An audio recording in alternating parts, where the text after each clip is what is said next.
Hello दोस्तों, नमस्कार दोस्तों। स्वागत है आप सभी का ऑनलाइन एडाफा स्टडी यूट्यूब चैनल पर। इस वीडियो में हम बात कर रहे हैं एक बड़ी और लेटेस्ट अपडेट के बारे में, जो कि संबंधित है यूपी टीजीटी पीजीटी एग्जाम कार्यक्रम को लेकर। यूपी टीजीटी पीजीटी परीक्षा के बारे में एक बड़ी और लेटेस्ट जानकारी सामने निकल कर आ रही है, जहां पे अगर बात की जाए टीजीटी पीजीटी परीक्षा के साथ साथ हम बात करेंगे परीक्षा केंद्रों की सूची के बारे में। परीक्षा केंद्रों की सूची के साथ साथ अगर बात की जाए शिक्षा सेवा चयन आयोग की, अगर बात की जाए परीक्षा टीजीटी पीजीटी को लेकर एक केंद्र पर 500 अभ्यर्थी की परीक्षाओं के बारे में। इसके साथ ही हम बात करेंगे पेपर लीक मामले में, अगर बात की जाए आयोग कर्मचारी पर भड़के छात्रों के माध्यम से बिल्ली को दूध की रखवाली के बारे में। डिटेल में बात करें उससे पहले चैनल को सब्सक्राइब करके बेल आइकन को दबा लें और वीडियो को लाइक कर दें, जिससे कि आपको रियल ऑथेंटिक जानकारी ऑनलाइन अडाफा स्टडी यूट्यूब चैनल के माध्यम से मिलती रहे। सीधे शुरुआत करते हैं मुद्दे की और बड़ी अपडेट के साथ, जो कि संबंधित है UP TGT PGT exam date को लेकर।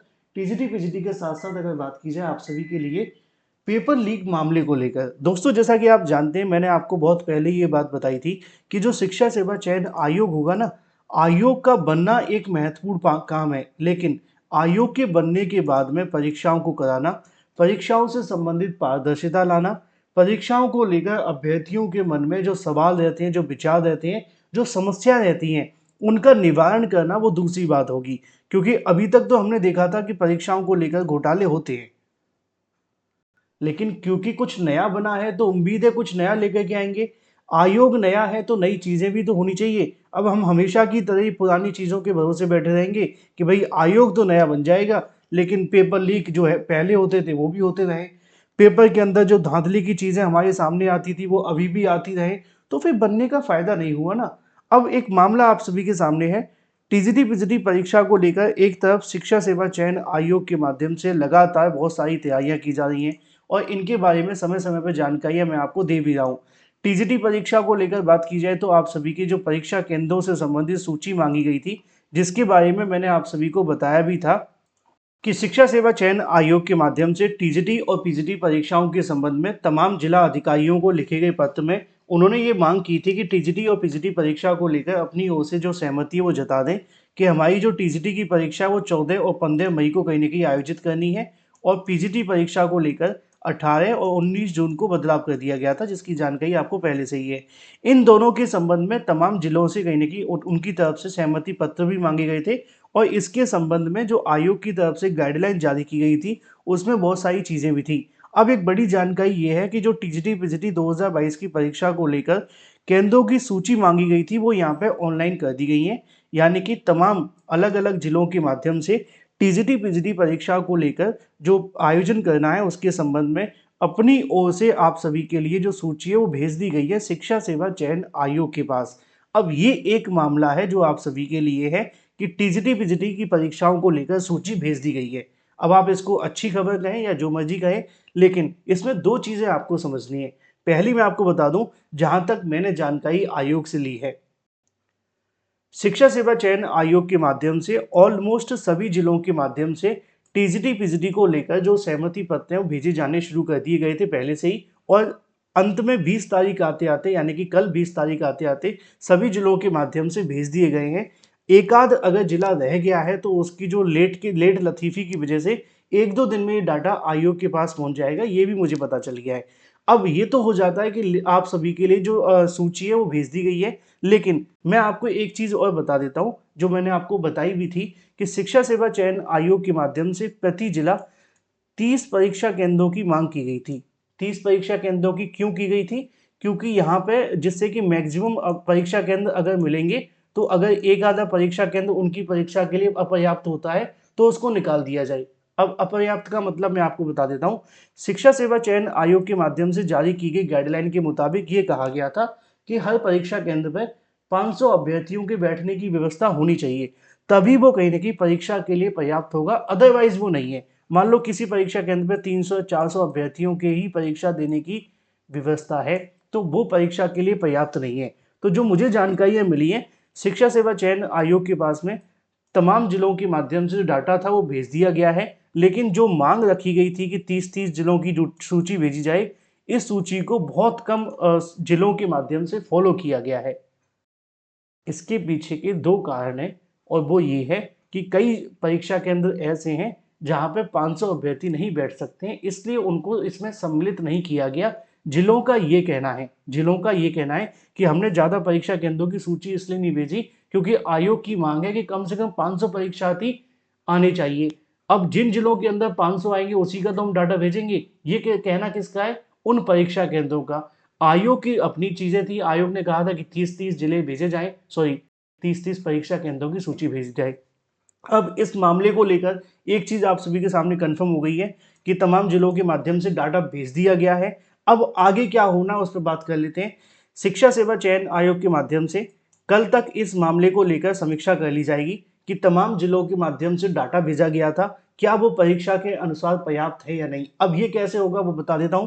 ये एक तरीके की कैलकुलेशन है। कैलकुलेशन कैसे है कि 13 लाख से ज्यादा जो अभ्यर्थी आपकी परीक्षा के लिए आवेदन किए हैं, उसके अनुसार जो अभ्यर्थी परीक्षा देने वाले हैं, है ना, आप सभी के जो परीक्षा केंद्र हैं उनको यहाँ पे मल्टीप्लाई कर लिया जाएगा 500 के अनुसार। ठीक है, अब 500 के अनुसार अगर इसको मल्टीप्लाई किया जाएगा तो उसके बाद में डाटा निकाल करके देखा जाएगा कि उनके लिए क्या परीक्षा केंद्र पर्याप्त हो गए।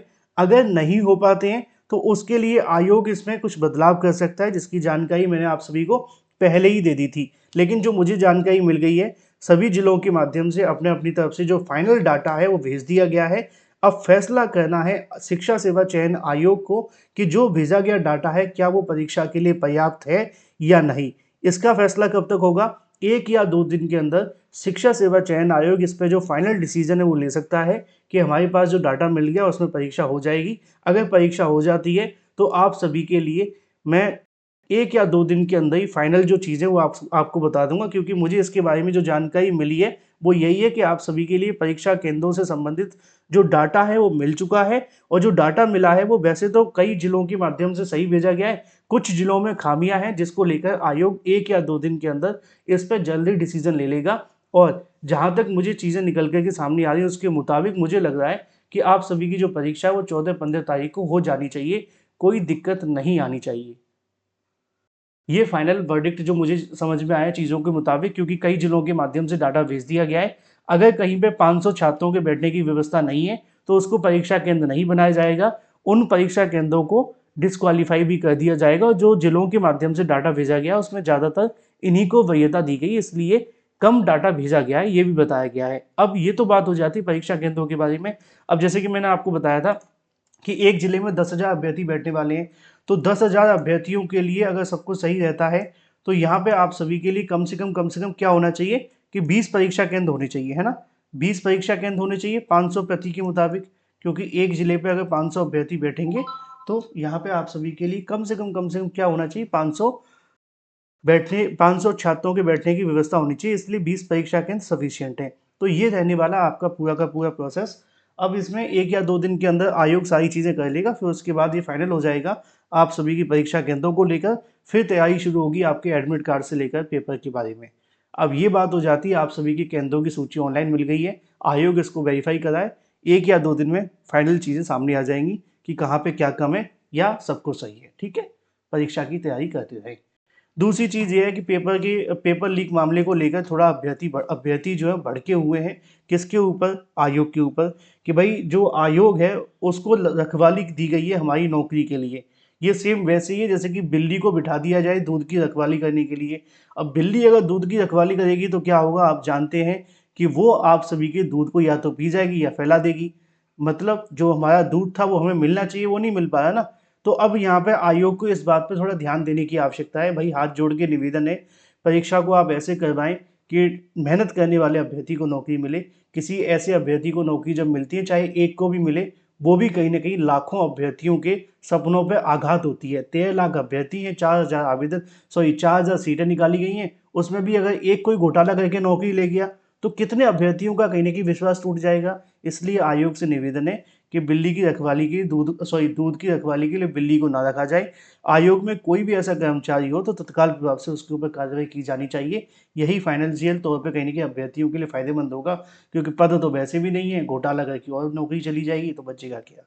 तो फिलहाल सूची ऑनलाइन हो गई है, सब कुछ सही रहा तो आप सभी के लिए 1-2 दिन में आयोग के माध्यम से फाइनल अनाउंसमेंट कर दी जाएगी। जो भी सही सटीक जानकारी होगी सबसे पहले आपको यहीं से मिलेगी। चैनल को सब्सक्राइब करके बेल आइकन को दबा लें। Thank you for watching this video.